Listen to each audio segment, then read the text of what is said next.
केंद्र सरकार संसद में वक्फ संशोधन विधेयक पर राजनीतिक दलों के बीच रस्साकसी जारी है और इस बीच वहीं हिंदू संगठनों, नेताओं और संतों ने वक्फ बोर्ड को खत्म करने की मांग की है। साथ ही सनातन बोर्ड के गठन की भी मांग उठने लगी है और इसको लेकर केंद्रीय मंत्री अर्जुन राम मेघवाल ने कहा कि वक्फ संशोधन विधेयक गरीब मुसलमानों के हक में लाया गया बिल है। इस बिल के खिलाफ कई गरीब मुसलमान हैं।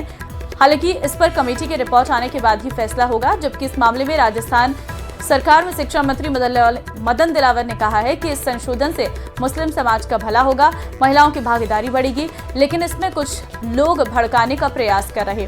अलवर शहर से पूर्व विधायक बनवारी लाल सिंघल ने भी इस मामले पर बयान देते हुए कहा कि देश में वक्फ बोर्ड के नाम पर मनमानी चल रही है। बनवारी लाल सिंघल ने वक्फ बोर्ड के संपत्तियों की जांच सिविल कोर्ट में करवाने की मांग की है।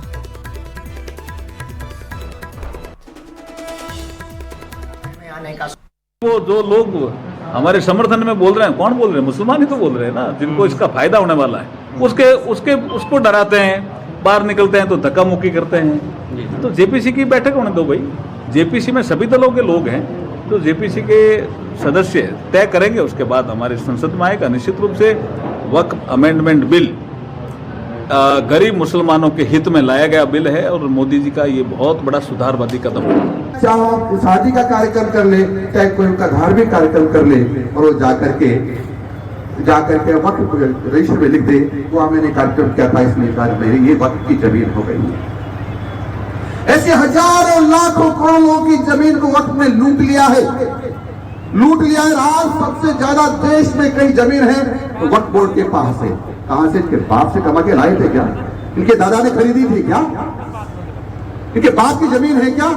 ये हिंदुस्तानियों की जमीन है, हिंदुस्तान की जमीन है। ये हिंदुस्तान की कृपा है कि जब आप इस्लाम को लेकर के आए थे तो उन्होंने आपको जगह दी थी। इसका मतलब ये नहीं है कि आप हिंदुस्तान को रोने लग जाओ और हिंदुस्तान की जमीनों को जिहाद के नाम पर लूटने लग जाओ। अब ये नहीं चलेगा, नहीं चलेगा। देश में वक्फ संशोधन बिल को लाए जाने की बहुत बड़ी आवश्यकता है। ये देश की आवश्यकता है, क्योंकि वक्फ कानून 1956 में बना है। 1956 में जो संपत्ति वक्फ को दी गई थी, उन सारी संपत्तियों के बाद हजारों लाखों संपत्ति, लाखों करोड़ रुपए की वक्फ के पास कहाँ से आई? क्योंकि देश में कानून में ये प्रावधान है कि किसी के पास कोई संपत्ति अगर आई है तो उसके प्राप्त होने का सोर्स होना चाहिए।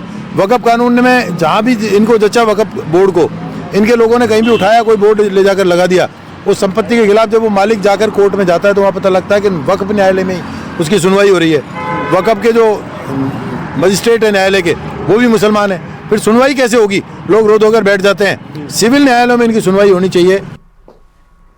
और अब जोधपुर से बड़ी खबर आ रही है। पेयजल की परेशानी को लेकर ग्रामीणों का प्रदर्शन देखने को मिल रहा है।